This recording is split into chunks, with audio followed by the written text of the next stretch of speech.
Good morning, dear students.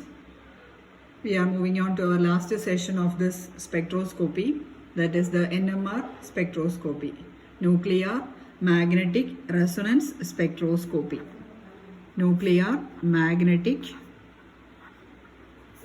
resonance spectroscopy. NMR, nuclear magnetic resonance spectroscopy. See this here, we are studying about the spinning of the nucleus. Spinning of the nucleus that we are going to study in this spectroscopy. As a result of this spinning of the nucleus, there will be an interaction of this nucleus with an applied magnetic field, and thereby we will be having a spectra. And also this NMR spectroscopy, it is used for the structural elucidation. The major importance of this NMR spectroscopy is the structural elucidation of various organic compounds. Okay, structural elucidation of various organic compounds. Then we can move on into the details of this NMR spectroscopy. See, normally nucleus, it will be having protons and neutrons, isn't it? And also it will be for while considering a particular atom, it will be having electrons also, and this electrons will be spinning around the nucleus, isn't it? And the nucleus will be having protons and neutrons, isn't it? And similarly, if since the electrons are revolving around the nucleus, this electrons alone itself will be having some spin, isn't it? The electrons will be having spin. Similarly, while considering the case of this protons and neutrons present in the nucleus, they also will be having some spin. The protons and the neutrons present in the nucleus will be having spin. And also normally each spin, it is the spin value will be equal to half. Each proton and neutron will be having a spin value, and the spin will be having the spin value is half. Okay. And also sometimes the spin of the protons and neutrons will be parallel to each other. The spin of the protons and neutrons will be parallel to each other. Therefore, we can put value half and half. So the total spin will be equal to half plus half, that is equal to 1 if the spins are parallel. Okay, that is one condition. If the spins are parallel, then we will be having half plus half is equal to 1. And also on the other hand, if the protons and the neutrons, if they are having anti-parallel spins,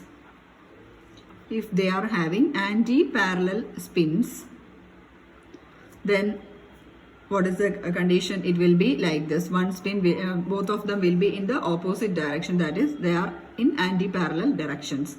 And also thereby, what about the spin? It will be equal to half minus half. Both the spins gets cancelled, and the spin of protons and neutrons, then its spin will be equal to 0. Okay. But we can't predict the spins of the protons and neutrons by this method. It may not be right all the time. Okay. So normally in the ground state, while we are considering the case of deuteron, it is H12, isn't it? Deuteron or deuterium, and this sorry, not deuterium, it is deuteron. And also while considering the case of deuteron, it will be having a spin of 0. The spin will be equal to 0. So normally we can't count we can't predict the spin of the protons and neutrons. Okay. And also so in some cases they might be aligned parallel, and in some cases they might be aligned anti-parallel. And also while considering the case of the angular momentum, for calculating the angular momentum, you might have studied this formula also. Angular momentum is equal to angular momentum associated with the nuclear spin. It will be equal to square root of I into I plus 1 into h by 2 pi. This h by 2 pi is out of the square root. Okay. Root of I into I plus 1 into h by 2 pi, where I is the moment of inertia. Okay. And also here we can predict the nuclear spin by some methods also. We have to predict the spin of the nucleus by the following methods. The spin of the nucleus We can predict, and there are some conditions. 3 conditions are there, and the first condition is that if the mass number, what do you mean by mass number? Mass number means it is the sum of the number of protons and the number of neutrons, that is mass number. So if the mass number is odd, if the mass number is odd, then we can say that this nuclear spin, I is the nuclear spin, I is the nuclear spin, and I is equal to, the values of I can be half integrals. If the mass number is odd, I can have half integral values, that is I can have values 1 by 2, then 3 by 2, 5 by 2, etc. Okay, if the mass number is odd, then the I can have values I can have half integral values. Say for example, H11 proton or hydrogen, then nitrogen N15 7, then fluorine 19, then comes phosphorus 31. See here, in all these cases the mass numbers are odd numbers, isn't it? 1, 5, 19 and 31. So all these can have, for all these elements, the nuclear spin, it is 1 by 2. I is equal to 1 by 2. Here the mass number is a odd number, hence the value of I is equal to 1 by 2. Okay, and in the case of boron 11, the value of I is equal to 3 by 2. Okay, so this is the first condition. If the mass number is odd, I can have integral values, and for these elements I is equal to 1 by 2. Exceptions are there. For boron 11, I is equal to 3 by 2. So for some elements, the value will be varying. It can be 1 by 2, 3 by 2, 5 by 2, etc. Okay, so this is the first condition. Then the second condition for predicting the nuclear spin, that is the second case, if the mass number is even. If the mass number is even and the atomic number is odd. Mass number even and atomic number odd, that is the second condition. Okay, then if mass number is even and atomic number is odd, then I can have whole number values or integral values. I can have integral values, that is I is equal to 1, 2, 3, etc. Here some examples are there. H12, then nitrogen 7, 14. For these elements I is equal to 1. Then for boron 5, 10, I is equal to 3. See here also the mass number is an even number, and atomic number, it is an odd number, isn't it? So I can have integral values. Then this is the second condition. Then the third condition, if both mass number and atomic number are even. If both mass number and atomic number are even. Okay, then for this condition, the nuclear spin value will be equal to 0. Nuclear spin will be equal to 0. I is equal to 0. For example, helium 2, 4. Then carbon 6, 12. Then oxygen 8, 16. So for all these cases, I value will be equal to 0. Okay. See, the mass numbers and the atomic numbers are all even. Okay.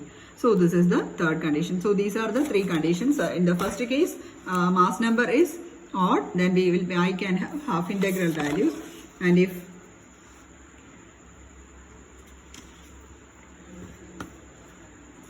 then in the next case, if the mass number is even and atomic number is odd, then I can have integral values. Then the third condition, if both mass number and the atomic numbers are even, then I can have the I value will be equal to 0.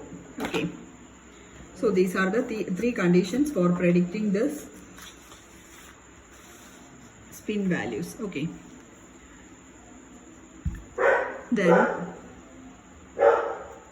Then how we can say whether a nucleus is having a magnetic property, whether it is a magnetic one or a non-magnetic one. Okay, So normally this nucleus, while it is spinning, what happens? It will be giving rise to a magnetic field, isn't it? As a result of the spin, isn't it? This nucleus, as a result of the spin, nucleus will be spinning, and as a result a magnetic field will be generated. Magnetic field will be generated, and the spinning nucleus, therefore it behaves as a tiny bar magnet, isn't it?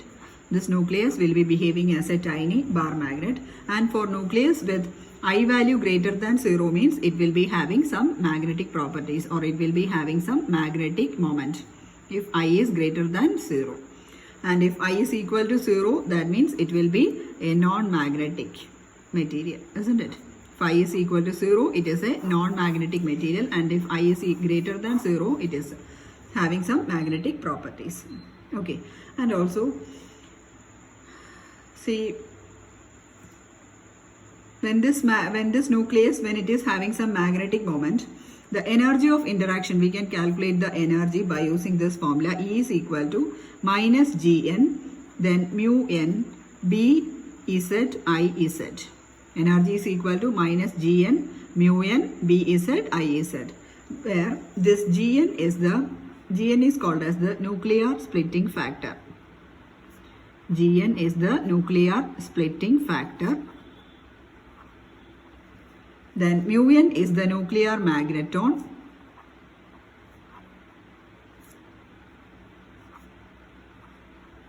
Mu n is the nuclear magneton. Then Iz is the nuclear spin quantum number.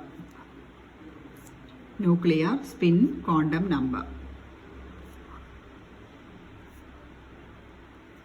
Then Bz is the external magnetic field. Bz is the external magnetic field. So this is the formula for calculating the energy of interaction of the nuclear magnetic moment. That means when a nucleus, it is placed in a magnetic field, or when it is having an interaction with a magnetic field, what happens? The energy will be equal to minus Gn mu n Bz Iz, where Gn is the nuclear splitting factor or the nuclear G factor. Mu n is the nuclear magneton. Then Iz, it is the value of the nuclear spin quantum number. That is, I can have values plus half or minus half. Okay, Iz can have values plus half or minus half. Okay, then Bz, it is the external magnetic field. Okay, then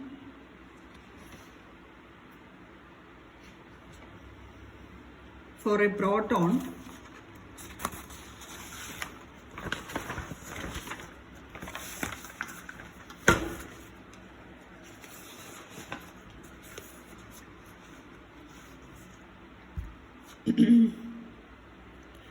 see, for a proton, we are considering the case of a proton. See here, for this proton, what about the values? It is H11, that is, mass number is odd and the atomic number is also odd.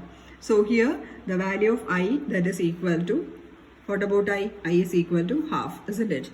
That we have studied already. So the nuclear spin is equal to half. Therefore, we can say that for this particular for this proton, Iz can be plus half and minus half. Two values are allowed. Okay, the permitted values are plus half and minus half.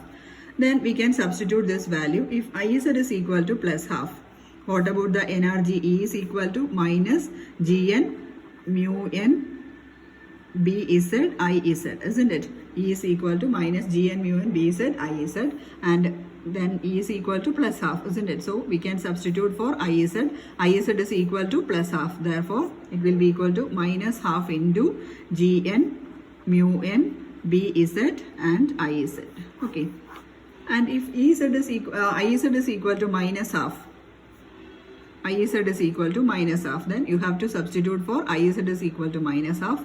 Therefore, E minus half is equal to, again I am writing the formula, minus Gn mu n Bz Iz, that is equal to, then minus of minus half. Therefore, it becomes plus half, isn't it? So plus half Gn mu n Bz Iz.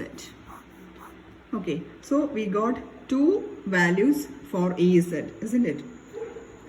So this state, that is Iz is equal to plus half, means the nuclear magnetic moment, it is aligned parallel, isn't it? Plus half means it is aligned parallel to the applied field, and Iz is equal to minus half means the nuclear magnetic moment, it is aligned anti-parallel to the applied field.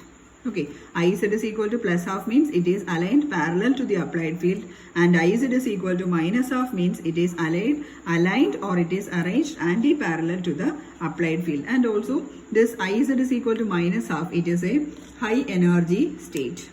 Okay, Iz is equal to minus half, it is a high energy state, and this Iz is equal to plus half, it is a low energy state.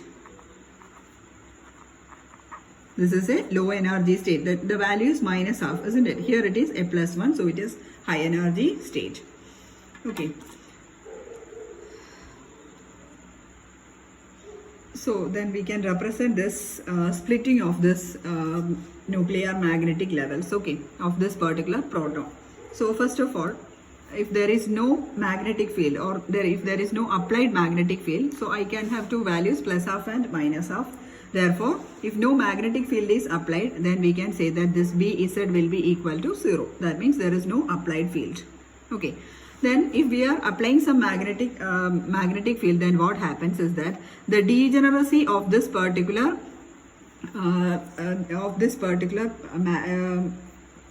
spin will be removed. Okay, the degeneracy will be removed. That means here degeneracy means they will be in the equal energy states. Here it is in the equal energy state, since there is no applied magnetic field. So while we are applying a magnetic field, what happens? The degeneracy of this particular spin will be removed. Okay, so by the application of the magnetic field, the degeneracy of the spin components are removed. Therefore, we can call it as the Zeeman splitting.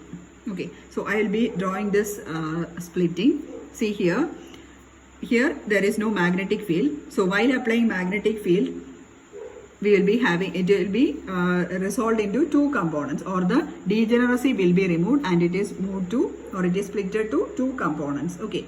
So the first component represents Iz is equal to plus half,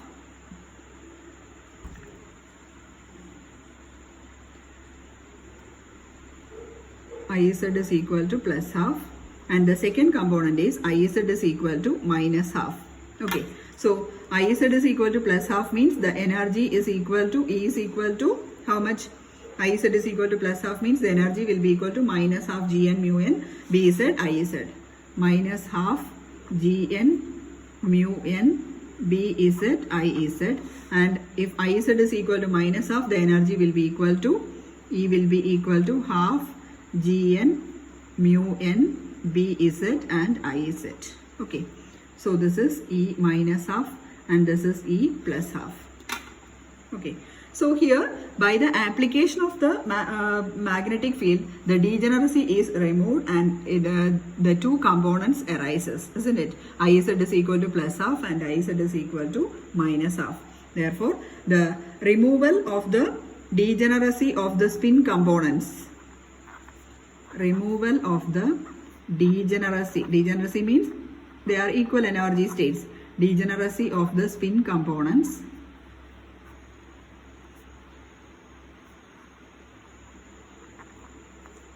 by the application of a magnetic field, or by applying magnetic field, by the application of magnetic field.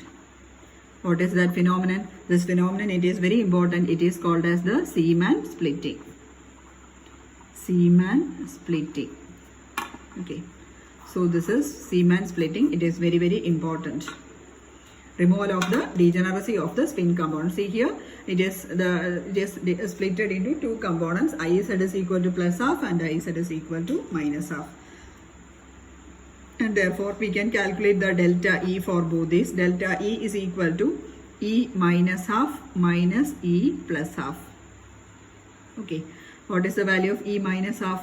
That is equal to half into this much, half into Gn mu n Bz Iz minus, what is E minus half, sorry, E half is equal to minus half Gn mu n, Bz and Iz. Okay. So what is the difference? Half plus half, that is equal to 1. So it will be equal to Gn mu n Bz Iz. Okay. So this delta E means this distance. Okay. This difference is delta E, energy difference, delta E. So delta E is equal to how much? It's equal to Gn mu n Bz Iz.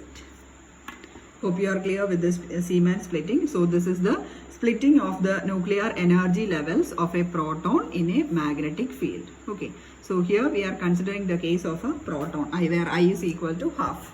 So as a result of the applied magnetic field, this I is equal to half. It is splitted into two components. Iz is equal to plus half and Iz is equal to minus half. Therefore, you have to calculate this delta E value also.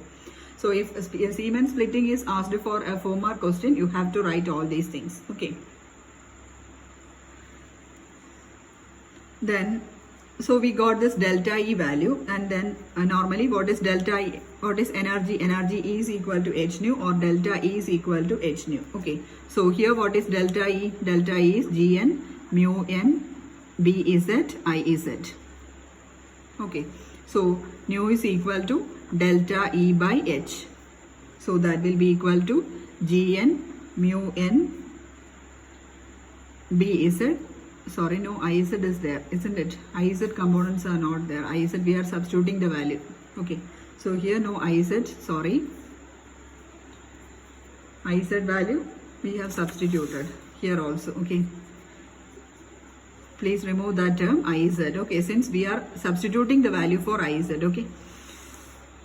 So this delta nu is equal to delta E by h, that is Gn mu n into Bz divided by h. So this is a frequency, isn't it? Nu is equal to Gn mu n Bz divided by h, and this frequency, it is called as the NMR frequency. This nu, it is called as the NMR frequency. So NMR frequency can be calculated by using this formula Gn mu n Bz divided by h. And also this equation, it is called as the Bohr-Einstein equation. Bohr-Einstein equation. And normally this NMR frequency, it is nuclear magnetic resonance, isn't it? So it will be obtained at the radio wave region. Okay. So this equation, it is called as the Bohr-Einstein equation, and this is the NMR frequency. So one problem, it is given in your textbook. You have to work out that problem also. See, calculate the NMR frequency. The values you have to substitute, just substitute the values. NMR frequency of the proton in a magnetic field of intensity, this much Tesla. Mu n is given, Gn is given. You have to write the formula. You have to calculate the NMR frequency. So nu is equal to Gn mu n. This is not Mn, this is mu n. Bz divided by h. Then Gn is given. It is 5.585 into mu n. It is also given 5.05 to 10 raised to minus 27 into the magnetic field, applied magnetic field Bz is given 1.4092 divided by h. H is the Planck's constant, that is 6.62 into 10 raised to minus 34. So this much value you will be getting. Okay, just simply substituting the values, you will be having this NMR frequency. Okay, you have to do this problem also. Sometimes it might be asked in your examinations. Okay. So next we can move on to the interpretation of NMR spectra. It is very, very important, this interpretation of NMR spectra.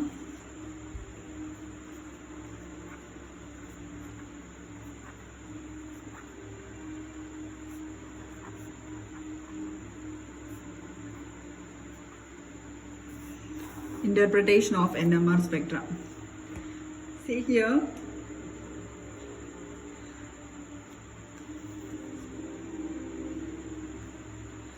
For the interpretation of NMR spectra, or from an NMR spectrum, we will be having so much information. Okay, that is by defining the signals, or by moving through this signals, we will be having so many information. And first of all, you have to go through the number of signals. That is, while taking the spectra, we will be having some peaks, isn't it? So here also first you have to go through the number of signals. Okay. And also here, while counting the number of signals, or by counting the number of signals, we will be having some information about the number of types of protons present in that particular molecule. Number of types of protons present in that particular molecule. That is, by checking the number of signals, we will be getting an information about the number of types of protons, not the number of protons, it is the number of types of protons. Okay. That means, see here, for example, I will be telling you one example.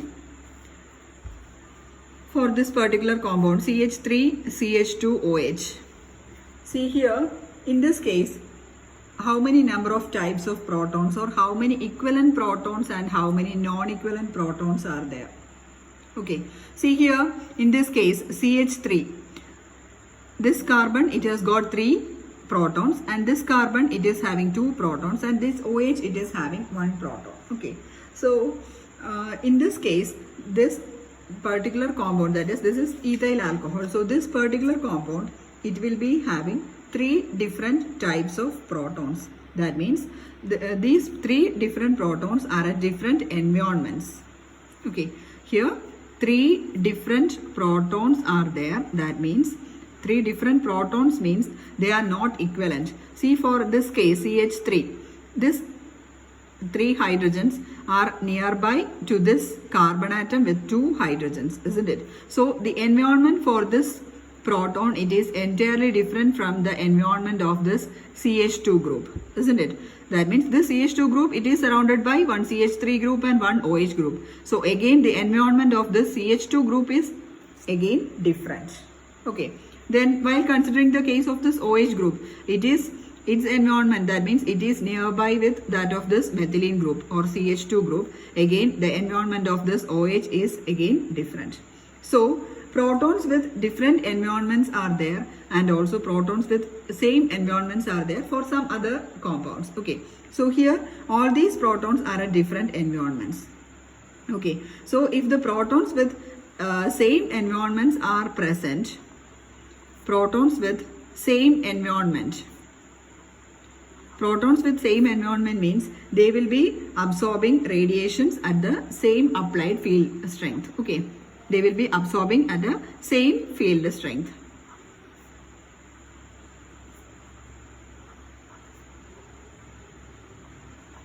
They will be absorbing at the same field strength. So such type of protons which are at the same environment, we can call it as equivalent protons. We can call it as equivalent protons. Similarly, if the protons are at different environments, the protons at different environment means they will be absorbing at different applied field strength, isn't it? They will be absorbing at a different field strength, and therefore we can call it as non-equivalent protons. Non-equivalent protons. Okay. So you have to be familiar with this equivalent protons and non-equivalent protons. Protons which are at the same environment, they are equivalent protons. So here we can consider this case of CH3 group. CH3 group, it is similar to the, it is nearby with the CH2 group. So all these 3 protons will have the same field strength. So all these protons are at the same environment. These three protons are at the same environment.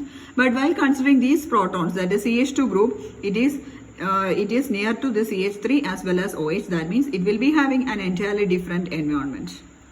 Okay. Again, in the case of OH, it is nearby to the CH2 group. Again, it is having another different environment. So we will be having 3 different types of protons, isn't it? 3 different types of protons are there in the case of CH3, CH2, OH. So therefore, the NMR signals will depend upon the different number of different types of protons. So here 3 different types of protons means we will be having 3 NMR signals. Okay, we will be having 3 NMR signals at a low resolution. Okay, so I'll be drawing the NMR signal. So 3 NMR signals. So the first is for CH3. This is for CH3. This is having a same type of environment. Then comes CH2. For CH2, another signal. Then for OH. Okay. So these are the three NMR signals. So this is proton type A, then this is proton type B, and this is proton type C. Okay, for CH3 there are three protons are there, so it comes under C. Okay, A, B, C, three NMR signals or three different types of protons. A, B, and C, three different types of protons are there. Okay, then similarly I'll be writing some more examples. For example, CH3, CH2, Cl. How many types of protons are there? For this carbon, 3 protons are there, and for this carbon, 2 protons are there. Okay, so we will be having this proton. It is having a different environment while considering the case of CH2. Again, CH2 it is having different environment while comparing with the CH3. So we will be having 2 different types of protons. Let it be A and B. CH3 it is coming under the proton A, and the second one it is B. Okay, A and B type of protons are there. So 2 types of protons A and B are there. Therefore we can say that 2 types of protons are there. Therefore we can say that 2 NMR signals are there. 2 NMR signals are there. Okay.